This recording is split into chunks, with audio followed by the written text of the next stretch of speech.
Welcome to the West County ACA Speaker Series, recorded in St. Louis, Missouri. We meet every Thursday as a literature discussion, and the first week of the month is our ACA speaker meeting. Speakers are asked to share their story and one tool they find most useful in their ACA recovery. If you'd like to contact us, email westcounty@acastl.org. We hope you enjoy. Hi everyone, my name is Ann. I'm a fellow traveler in this program, and I'm stuck. This happens occasionally.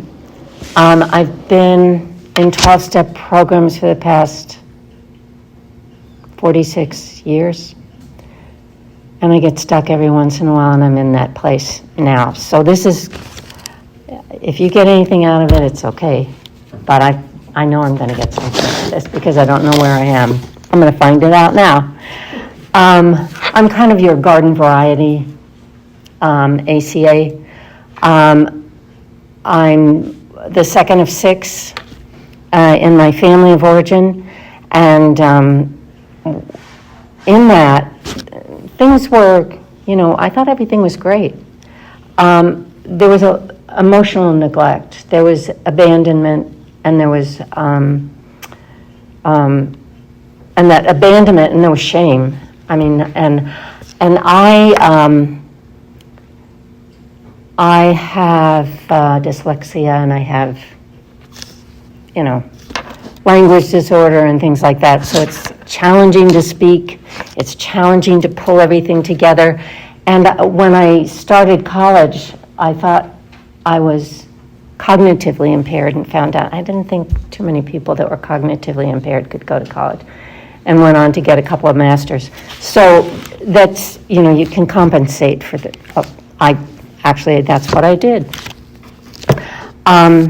So the emotional neglect in my family was, at that time, people raised, especially their girls, to be fine women. We were molded, myself and my other sisters, there's 5 of us, and we have a brother. And the way that was done was by being critical. You can change your behavior if you're critical. And then having those educational challenges in a time when there was no special education, which I'm grateful for. I went through 16 years of Catholic education. And so, they push it down your throat, your studies, and it's great. That was very good for me. My mom was more of a martyr, and one of the things that I learned from her and from my father, at the age of 7, they dumped on me my mother's distress and told me that if I didn't help her out, she would probably die, which was not true. She had 2 more children after that. And then never felt like I measured up. And I had an older sister who was the princess. I was Stumpy. That was my nickname. She was the princess. So, just those kinds of things are a little challenging for a girl growing up. And then the past 10 plus years I've been in this program, and this is the program. All the others tell you that you got to get better. And all my life I've been trying to. I was told there was something wrong with me, and so I need to get better. And that same thing in my addict program and other programs. And in this program, they don't say that. They say, you've got to get better at loving yourself. I came into this program hating myself. And over the years in this program, I'm learning how to love myself and ways to do that.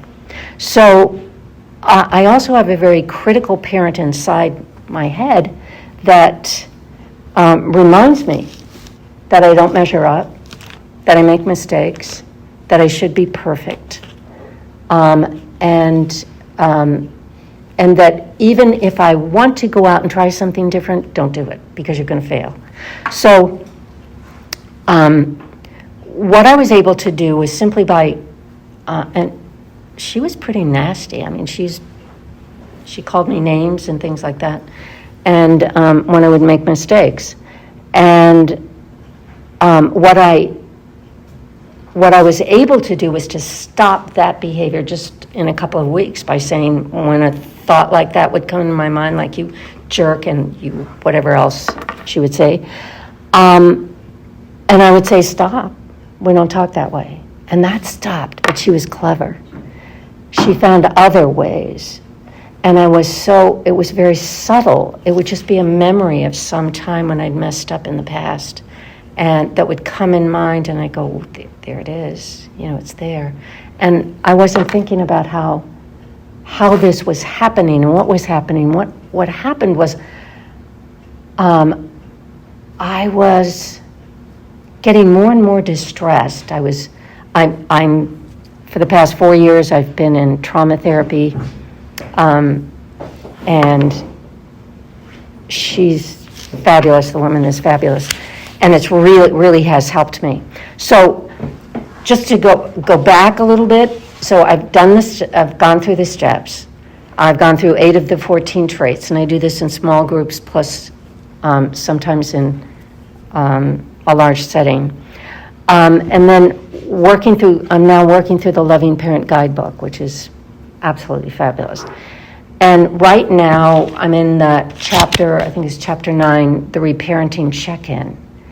And I sponsor some gals, and I am sponsored, and when I look at one of my really wonderful fellow travelers is just so diligent about the work that she's doing. And she went back to the 5th step and started doing the 5th step because she decided that she was having trouble doing the 6th step, so go back, check out that 5th step. And I thought, that's great for her, but I think I did that. And then as my distress was getting worse, I decided, okay, I'm going back. I'm going to look at this step and see what I missed. And it's the grief work. It takes you back to, in the 4th step, your exercises 3 and 4, where you look at shame and abandonment. And so when I looked at those and then began this grief, I keep doing tables about, how I can grieve through this and what was the event and all that kind of stuff. And that's helpful. Then the other thing that I have done is to look back at the loving parent, because I began to think about what is my image of the loving parent, and it was just this nice, sweet old lady that says nice things to people. And I don't think that's really the way that ACA is talking about a loving parent. But what it does say is that and this is in chapter 2 of this Loving Parent Guidebook, you need to awaken the loving parent before you do anything else, because if you don't do that, you're going to get sabotaged by the critical parent and by the teenager. So they've held me hostage for enough time, and I'm done. And so these are some of the things that I learned about the loving parent. It said that the loving parent is an aspect of my true self. I don't know who my true self is yet. I've still got some of that false self still tucked in all around me. And she says, and her qualities, or his qualities, are compassion, curiosity, love, and wholeness. I wish curiosity came with a manual, because curiosity was killed when I was a kid, and I'm not exactly sure how to do that. My therapist and one of my fellow travelers tells me to be curious, gay. It also said that the loving parent is my higher power in practical form. And so then, I mean, I've not struggled, but I've really worked hard to develop an idea of my higher power. How does my higher power work in my life? And all I can see, and part of this is because of the training that I've had, but it's like we were born with free will, so God is never going to interfere with that. So, you're going to make decisions for yourself, and you're going to decide things, and you're not going to get, hey, wait a minute, let's rethink this. That's not coming from the old HP. So, which pisses me off, frankly. I like God to be a little more in my face sometimes, in a gentle way, but just there, instead of absolute unconditional love. And I trust that. And when I look back in my life, I can look back and say, there was the hand of God in that situation. There was the hand of God in this situation. But in the present, I don't necessarily see that. So, and in myadic programs, in our 12-step programs, they say, pray only for the knowledge of God's will for us and the power to carry that out. So, in other words, I've got to figure out what God's will is, and then I have to carry that out. That's not going to happen, because I don't know what God's will is. But this is, my therapist said to me, Anne, could you just kind of partner with God? What would you think about that if you partnered with God? And I said, sounds like third step. So when I think about that more, if I can be in that present moment, which is really difficult for me. So one of the things that I've done is to, there's a chapter on mindfulness, and then I've done some mindfulness trainings and that to try to help with that staying in the present, because I think that is where God's will is. And when I'm present and when I love myself, I think what happens in those moments that I've had is that I have choice, and that I can pause, I can wait, and then I can think before I act. So that's another piece, is a different way of being with my higher power. And then our 12 steps, particularly, I think the first one talks a lot about centering prayer, where you empty yourself out, which I have that much success with, but I'm not giving up on that one.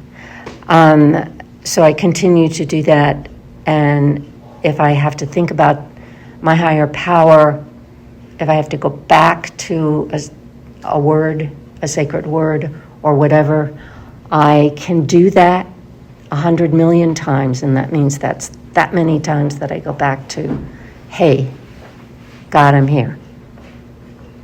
It's your turn. So when I go back to the loving parent, my role as a loving parent is to nurture a relationship with my inner child, inner teen, and critical parent so they don't take over when I'm triggered by a childhood memory. And then the result, it tells me, so that I got to find hope. Sometimes when I get in these places, it doesn't feel like I feel like I've been struggling with these things for 46 years. And I'm willing to keep struggling. But the result of this is individuation. So recognize, and that means to recognize and release patterns that no longer serve me, and discover my own separateness from the one that my family of origin told me I was, the way they told me I was. So A loving parent sees me and loves me, tunes into me. I'm enough, I matter, I'm worthy. She honors my feelings. There's no judgment. She's not frightened by the actions or thoughts, feelings of the inner family. Those don't scare her. They scare me. They don't scare her. She resides in the present. This is what it says in this book. She resides in the present. However, she can visit the past to give the inner family love and support that I didn't get when I was a kid. So the loving parent protects, nurtures, supports, and guides. Those are the things that I get to do to myself through her. And I can do this by being available. So what I'm trying to do is to meet with my inner family and just be present. What I did initially was I used to have family meetings. They don't like family meetings. And talk about whatever a problem was that came up. How do you feel about this? And now what I'm reading, when I went back to read through that chapter on the loving parent, she's present. She listens. She says, I love you. And she says, it doesn't matter. Whatever you do, I'm going to sit here. I'm going to love you. I'm going to be with you. And what she's doing is meeting my core needs. And when I look at those, it's connection with others who are emotionally available and behave in healthy ways. To do things that are healthy for me, to encourage me along those lines, to encourage me financially, and to set boundaries. So there's a chapter in here just before the reparenting checklist that's about takeovers. So that's what's happened, is the critical parent in my life has taken over, and I didn't recognize it until I'm Irish, and this spring I went to Ireland for the first time. And prior to going there, I found an ACA meeting in Cork. And I've been going to that meeting for some time now. And one of the women there asked me if I would do this loving parent check-in. And it's just, this week, what I found out was that I'm seeing myself through the eyes of my critical parent, not my loving parent. And so in that section on takeovers, it says you have to make sure before you talk with the inner family, before you nurture them, before you be present to them, you have to make sure that the loving parent is in the driver's seat. So what I did, because she wasn't, it's the critical parent, is I opened the door of the bus on the driver's side, and I said, you need to get out, and I want you in the back seat. And you need to sit on the passenger side, not directly behind me, because you don't get to look in and make faces at me in my rearview mirror. And you need to sit there, and you need to take a look at the scenery that's out there. It's beautiful. You've been spending your whole life telling me what to do. Now you can retire, and you can just look at the scenery as it goes by.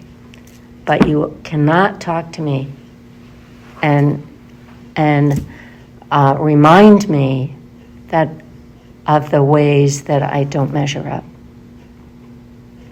So it says that the guide to knowing whether or not the loving parent is driving the bus is when you when you enter into into a session with the inner family, if you don't feel compassion, most of these, compassion, curiosity, gentleness, calmness, openness, acceptance, and patience,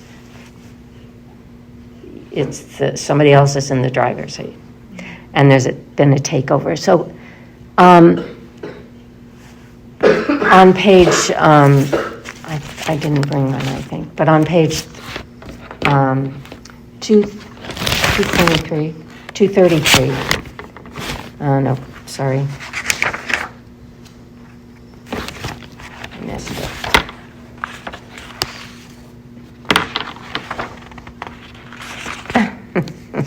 Never mind. There's back in the appendix, you'll find oh, here it is. Reparenting check-in worksheet, page 223 in that book.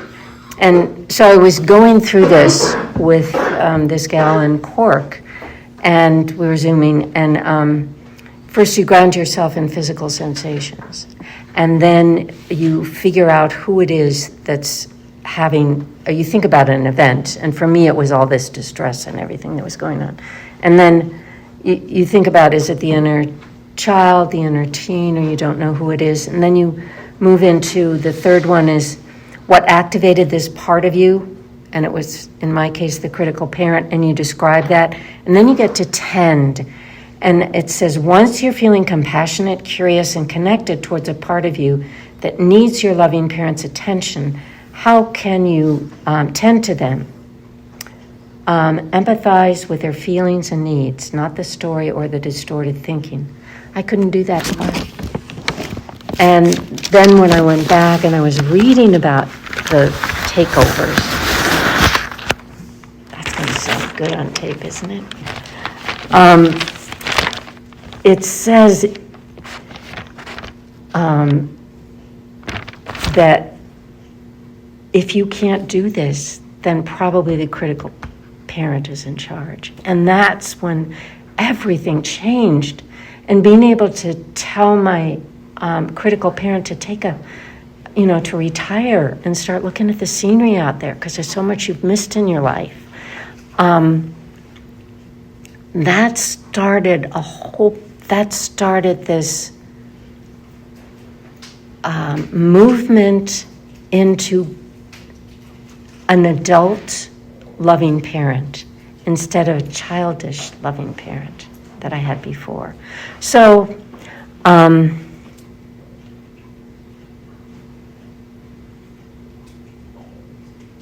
think that's good enough. And there's a meditation and a prayer at each one of the ends of the chapters in this book. And on the one on the loving parent, it says, May I open my heart and recognize the love that is already inside me. May I trust that with that love, I can become my own loving parent. So that's it. Thanks for letting me speak. Thank you.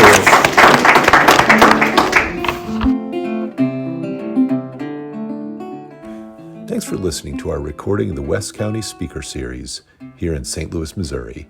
For more information on meetings in the St. Louis area, visit www.acastl.org.